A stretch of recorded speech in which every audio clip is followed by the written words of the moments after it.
is Torrey Kelly with Team Gamers Command, and I'm here to do a deck profile for my winning list from the 2024 Chicago Materia Cup.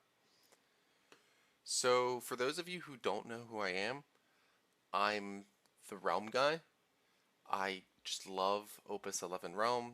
She's an amazing card, and I just jam her in every deck I possibly can. So, you've probably seen some of the fruits of my labor. I was the creator and the pilot of the Water Wind list that I won Winter Cup singles with back in January, as well as the Earth Fire Water list that I topped in Kansas. I got top 4 a few months ago. So, going into Chicago, I knew I wanted to play a Realm deck, obviously, but I wanted to play something a little bit more experimental and something a little bit more targeted for the current meta. Like, I already had my invite, right, because I got top 4 in Kansas, so I was more willing to try something out. And that's how I came up with this. Water Fire Warrior Monsters. So the reason why I wanted to do Water Fire is because I really wanted to use this Red 13 to cheat Realm into play for cheap. It was a fun combo, and I've been wanting to do it for a while. And ever since Tyvis came out, I knew that this would be something that would be really powerful.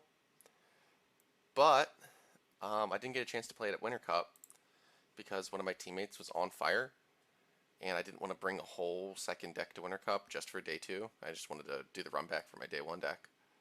So I had to save it until this format. And I didn't bring it out in Kansas because although we were pretty sure what the format was going to look like in Kansas, we weren't 100% sure. And the Earth Fire Water version is much better at toolboxing into defensive options when necessary. So it's a more holistically powerful deck. But after seeing the results of the first few tournaments, it looked like Control was really going to be the name of the game. So I knew that this was the time to pull out just a full balls to the walls combo deck. So let's do the card by card, starting with the monster package, of course. 3 copies of Realm and 1 copy of Gal are the monster forwards in the deck. And yeah, Realm is insane. Her effect effectively reads like draw 2 and then cheat 3 mana of value onto the board. So drawing a card is bare minimum worth 2 CP. So drawing 2 cards or searching 2 cards, that's 4. And then she cheats another 3 into play. So that's 4 plus 3 is 7. So her ETB is worth bare minimum 7. But when you consider it also lets you ignore mana colors and is a search instead of just a draw, it's arguably even better than 7 CP. It's somewhere in the 8 to 9 range, if we're going to be completely honest. So Realm is just insane. She's nuts. The reason why we're running 3 instead of just 2, like some Realm lists, is that even though we have great access to her via Larsa, we actually want to hard draw her for a couple reasons. One, if we draw the Realm, then we can Larsa for Tyvis instead. But because Red 13 kills our Realm, we don't just want to find 1 Realm. We want to find 2 Realms, right? It's because we want to Red 13 the first Realm on the board, get going, and then we want to hard cast a second Realm actually for the 5. And because the first Realm got 2 Goblins out, the second Realm is almost certainly going to have all 5 you need for the bounce effect during the end step. So for the other forward, we've got the 1 copy of Gal. He's just in here as slot compression. He's just a cheap forward that gives you monster removal, forward removal, and extra forms of reach by letting us attack with things that we wouldn't normally be able to attack with, like a Sahagin or a Goblin or a Tomos Retros when we're not at damage 3. He's just great. Very solid card. You don't have to run him in monster lists, but if you do have the space for him, and I think most monster decks that are 2 or less colors probably can find the space for 1 copy of Gal. For the monsters themselves, we should start with the King. Atomos is like the reason that you run Realm. And in this deck, because we have so much draw power, it's very easy for us to cast 3 cards every turn for the entire game. So under the assumption that we're casting 3 cards every turn, Atomos kind of reads as 2 backups, but he's like better than 2 backups, right? Because he also has a like secret line of text on him that says, if your opponent ever puts me to damage 3, win the game. So yeah, Atomos is great. And he's basically what we're always going to be grabbing off the first realm. The other thing that we want to be grabbing off the first realm is 1 copy of Search Goblin. This card's nuts.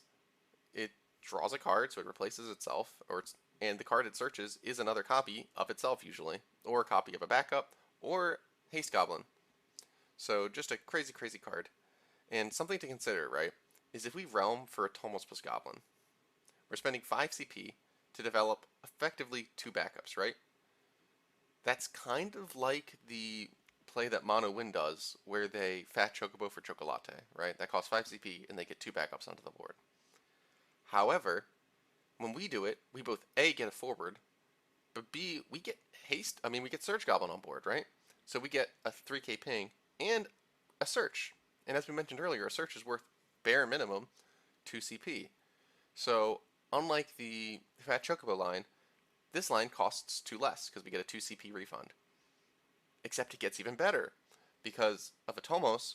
If Realm was cast 1 that turn, or if she was like cast 0 because of Red 13, or cast 1.5 because of Red 13, we can still trigger Atomos on that turn, right? He doesn't need to see both casts. So we can get the Atomos refund as well. So Goblin can refund 2, and Atomos can refund 2. So really, we're only paying like 1 CP to develop the 2 backers from deck. That's like playing an Evoker, like a vanilla 1 CP Evoker backup, and it just, for free, on entry, playing another Evoker from deck. That's crazy. There's nothing like it, right? It's like the Fat Chocobo line, except we save 2 whole cards in hand. Except it gets even better. Because we're not paying 5 for Realm. We're paying 1 for Realm. Because of Red 13. So if we're paying 1 and then we get another discount of 4, it's like we're paying negative 3 CP in a card to develop 2 backups.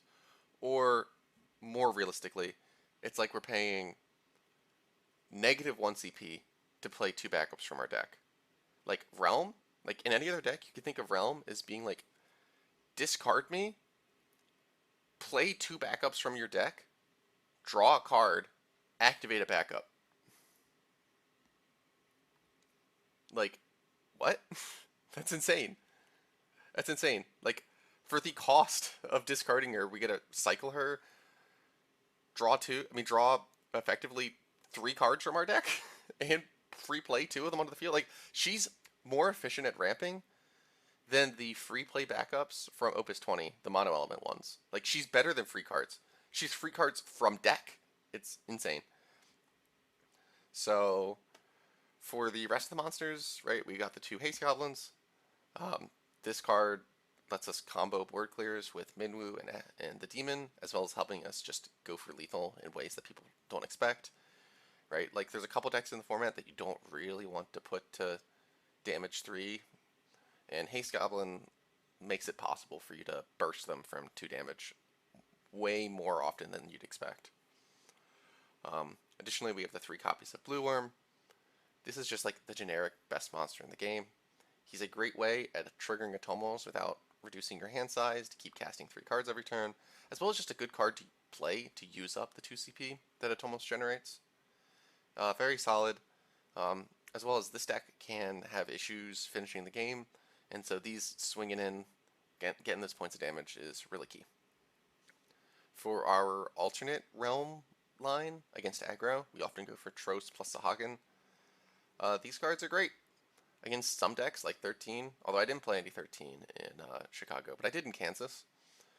This combo just solos decks like 13. It's crazy. Anyone that's played Waterwind knows how crazy grabbing Sahagin plus Tros from the deck is. Plus Tros is another reason why people can never, ever put us to damage 3. Very great anti-aggro tool. For the final monster, we're running 1 copy of Phoenix. This card is nuts. It's basically 4 CP, kill any forward not named Warrior of Light, And then also, whenever you want in the future, have a 9K body. The restriction to remove 4 cards in the break zone to animate him is actually more of a upside than it is a downside.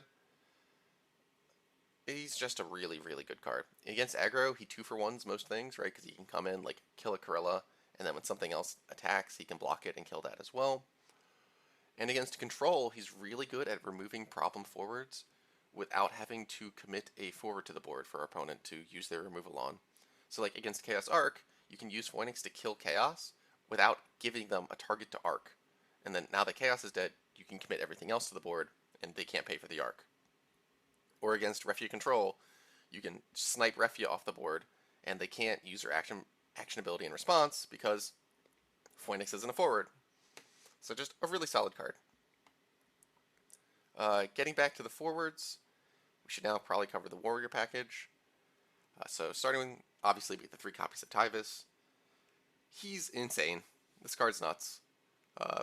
We'd be running in Waterfire, Furion, and Red 13 anyway.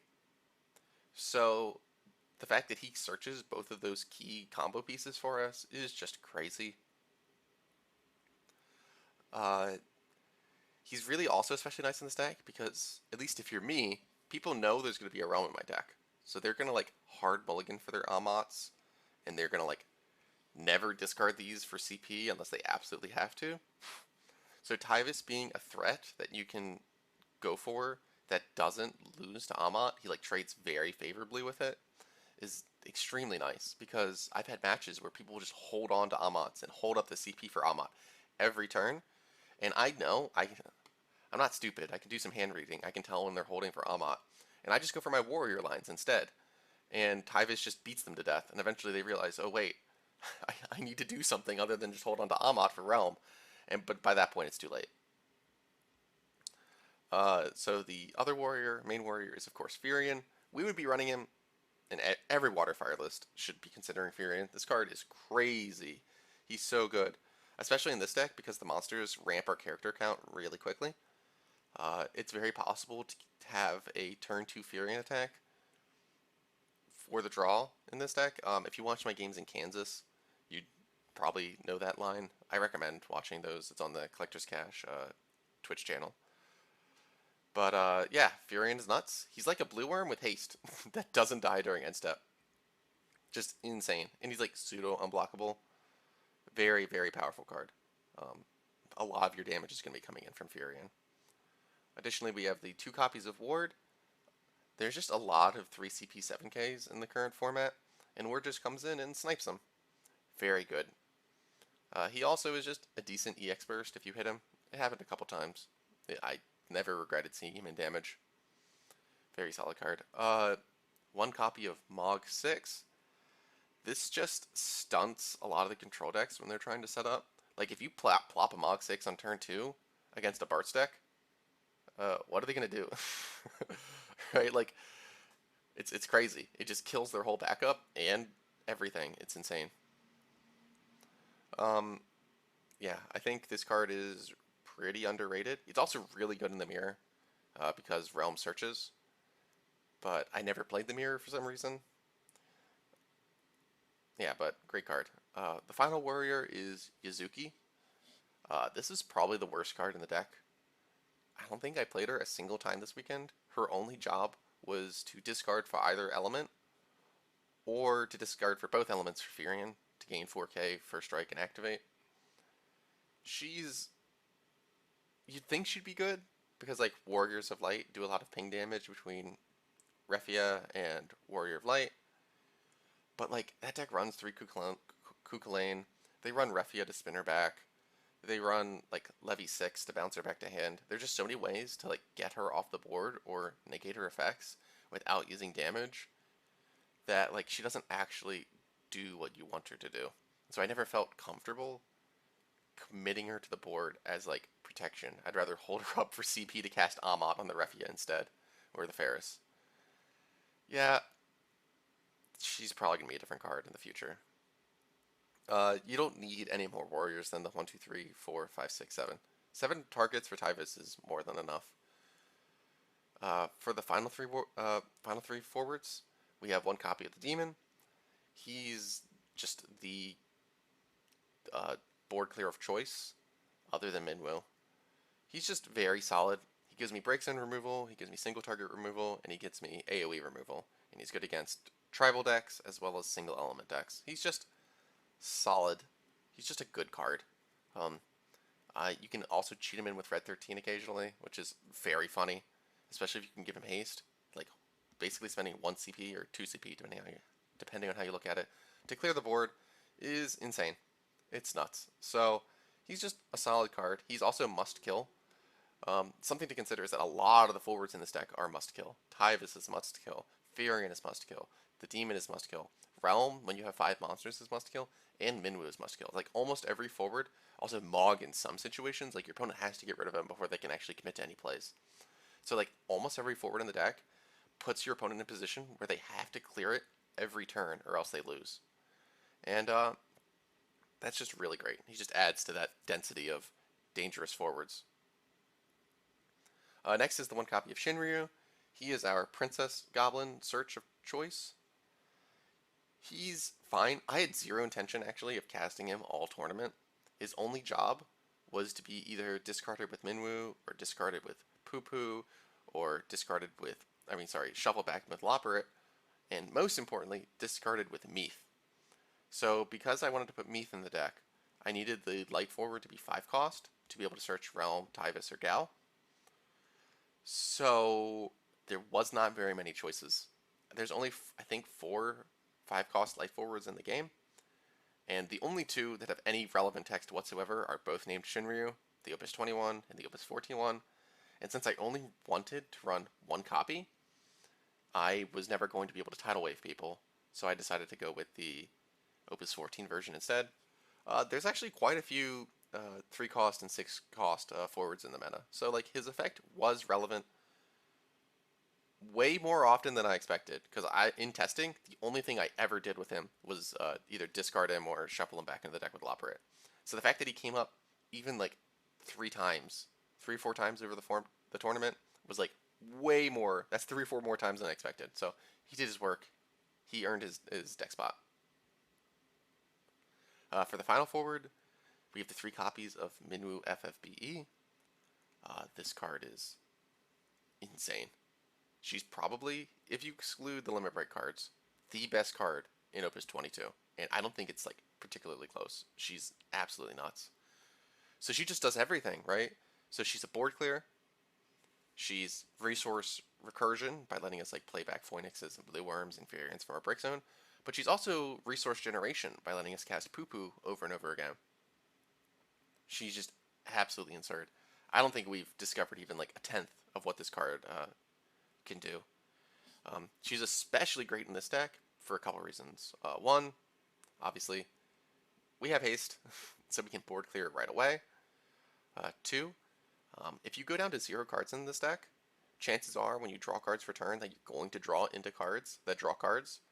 So like, we don't really mind that much going down to 0 cards in hand because we can just draw out of it, right? We can cast Leo and then play a blue worm, and then which triggers a Tomos, which then lets us play another blue worm, which then lets us like dump our hand and then like play another card from the break zone with Minwu again. Like going into 0 cards isn't that dangerous, especially because like since we're a monster deck, we're a lot less vulnerable to board clears. So holding on to Amats to protect our board isn't as important as it would be for other relatively aggressive decks. But also, Minwu's great because this deck has the capability of storing card advantage in places other than the hand. So, how do I describe this? In any card game, you can think of cards in hand as being like a source of fuel, like a source of energy that you can expend or consume to create positive outcomes on the board, right? Like if I have a Furion in hand, I can spend that Furion in hand to create a Furion on the board. But in doing so, I lose the Furion in hand, right? So, what Minwu kind of states is that if you're willing to completely gas out every turn, she gives you one last play, one last thing that you can do. Except this deck can completely quote unquote gas out without actually gassing out. And the reason is that we have ways to store like that card advantage energy, that like potential energy on the board in like card batteries that we can choose to discharge later after we've used Minwu's effect. So I think the best way to explain this is imagine we have one card left in hand when we have Minwu on board, and it's a Furion, right? Well, we can play that Furion, and then now that our hand is empty, we can use Minwu's effect to then, like, say, cast a Poo-Poo from the break zone, or cast a Blue Worm from the break zone, draw some cards, and then go to combat, attack with Furion, and then the Furion adds back the card that he spent to be played back to hand, right? So he draws a new card. So like when we played the Furion, like according to the rules of the game, our hand was empty. However, the Furion on the board like was worth a card in hand, right? Like he still is a card in hand. We just haven't actualized the potential of that card yet. So like even though we have 0 cards in hand with this deck, we can use cards like Furion or Goblin or like our backups to play a Leo, right? To like not actually have 0 cards in hand. But Minwu still sees 0 cards, so we can still use her effect. It's like really good, and it lets this deck like use her effect deceptively, I guess. It feels like we're using it disingenuously, not how it was intended. I don't know, it feels like you're cheating. But yeah, Minwu's insane, and this card isn't going anywhere. I expect to see her in fire decks for a long time to come. So next up is the summons. We have, obviously we're in fire, so we're running the 3 copies of Amat. When I mentioned earlier that this deck doesn't need Amat to protect its board, while that is true, you still want Amat, right? Like the card's still broken. And this deck usually can only build like 1 or 2 or maybe 3 boards before we deck ourselves. So like it is important that those boards do stick. And we don't need that many turns, so Amat just buying us like 1, maybe 2 turns to like get in there for lethal is really important. We're not an aggro deck, but we are aggressive. The other summon is the 1 copy of Poo-Poo. This is in here either just to cycle Shinryu, or most importantly as a proactive card that we can cast off of Minwu. What's great about Poo-Poo is that because it's a summon, we can cast it at instant speed at times when our hand is only extremely temporarily empty. So like in the Furion example I gave earlier, there was a larger window where our hand was empty, so we could cast cards like Blue Worm or Tros or Gao or whatever from our break zone. But sometimes our hand will only go down to 0 cards during a stack. So an example of that is like when we can pitch our hand to play Blue Worm, or we could pitch our hand to play Leo, or we could pitch our hand to play Tidus, and before any of their effects resolve, we can use Poo-Poo to then draw back up, and then draw the card off of Leo, or draw the card off of Blue Worm, or draw the 2 cards off of Tidus, right? Where you wouldn't be able to do that with any other card in the deck, right? So Poo-Poo lets us like cheat the 0 cards in hand for Minwu even more than anything else in the deck. Onto the backups. We'll start with the water backups. We get the 3 copies of the 3 L's of Lena, Loppert, and Larsa. We'll start with Larsa. He's just your main combo starter. He searches either Tyvis or Realm. And so mainly you want to search Realm, but if you already have the Realm, you can search Tyvis. And in some matchups, like if you're playing against an aggro deck, sometimes Tyvis is just better, right? Like if you're playing against Ice aggro and they slam a turn 1 Rufus on you, yeah, you should Larsa for Tyvis and then search Ward and kill that Rufus, right? Get that thing out of here. Lopperit's great because it just lets us dig through our deck, and we have a lot of cards that we would much rather be in our deck than in our hand. Most of the monsters, we want them in our deck because Realm can only play them from the deck. She can't play them from our hand. Atomos in particular, you do not want to draw this card. Twice over the course of the weekend, I pitched an Atomos to play an Atomos. That's why we run 2. But realistically, you want these in the deck. You don't want these in your hand. Also, as I mentioned earlier, you can use it to put Shinryu back for a free draw. Lena's in here just because of the first effect. EX bursts are stupid. There's so many EX bursts in the format. I'm tired of getting EX'd. So I threw Lena in here to say, screw you. If you're going to draw, I'm going to draw. So Lena drew me easily like 40 cards over the course of the weekend. This card's insane. She's nuts. Raze is also insane. I was able to raise in wards to kill Refias pre-combat. I was able to raise to resummon Furians right after my opponent killed him. I was able to raise Minwu during my opponent's like end of main too. So that way, like when they passed right back to me, she was immediately active and could wipe their board. This is crazy. You can also use it to, in response to a search, summon Mog 6, draw a card, and then cancel their search. Uh, Lena's just nuts. Very, very good. Onto the fire backups. Red 13 and Princess Goblin are just the searchable fire backups. Notably, when you Larsa for Tyvis or Realm, both of these search directly or indirectly a fire backup, so you get water into fire, so you're nice and color fixed. That's why we're higher on the water than the fire, because the water backups aren't searchable, but the fire backups are. Meath is in here just to let us toolbox between any of the forwards we need, and specifically to discard Shinryu for value. Princess Goblin's mandatory. And Zande's in here as our only form of self-damage.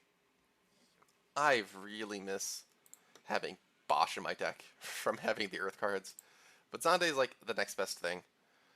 Importantly, because of Atomos's and Tros's like attack triggers are so ludicrously powerful that most people can never put you to damage 3. They have to take you basically from 2 to 7. Right? Well, Atomos and Tros are great at attacking, but terrible at blocking. So what Zande says is, by the way, putting me to 2 isn't safe either, because at any moment I could suddenly go from 2 to 3 on my own turn, and now you lose. So suddenly our opponents are put under pressure to take us from 1 to 7. And while 2 to 7 is already pretty hard for most decks to do, 1 to 7 is almost impossible. Very, very few decks can actually pull off the 1 to 7. So that means that it's really hard for decks to be able to kill us without giving us a chance to use Atomos or Tros. He's also just solid removal, but honestly, 99% of what his job is just to hit myself. For the final backup, we've got the one copy of Yagrosh. This is in here because during testing, all of my teammates were like, "Hey Torrey, I think you lose to Knights." "Hey Torrey, I tested your deck against Knights. I didn't win a single game." "Hey Torrey, have you played the Wall 7 matchup? I think you're unfavored." "Hey Torrey, I tested against Wall 7. Your deck sucks." Torrey, how do you beat all these ice decks?" And so I was just like, you know what, guys? I got it. And so I put one Yagrosh in the list, and I was like, surely this, by itself, wins those matchups. And I played one Wall 7 player on the weekend in Top Cut, and I drew Yagrosh on turn 1 or 2 both games, and I won. he's good. He's fine. You don't need him.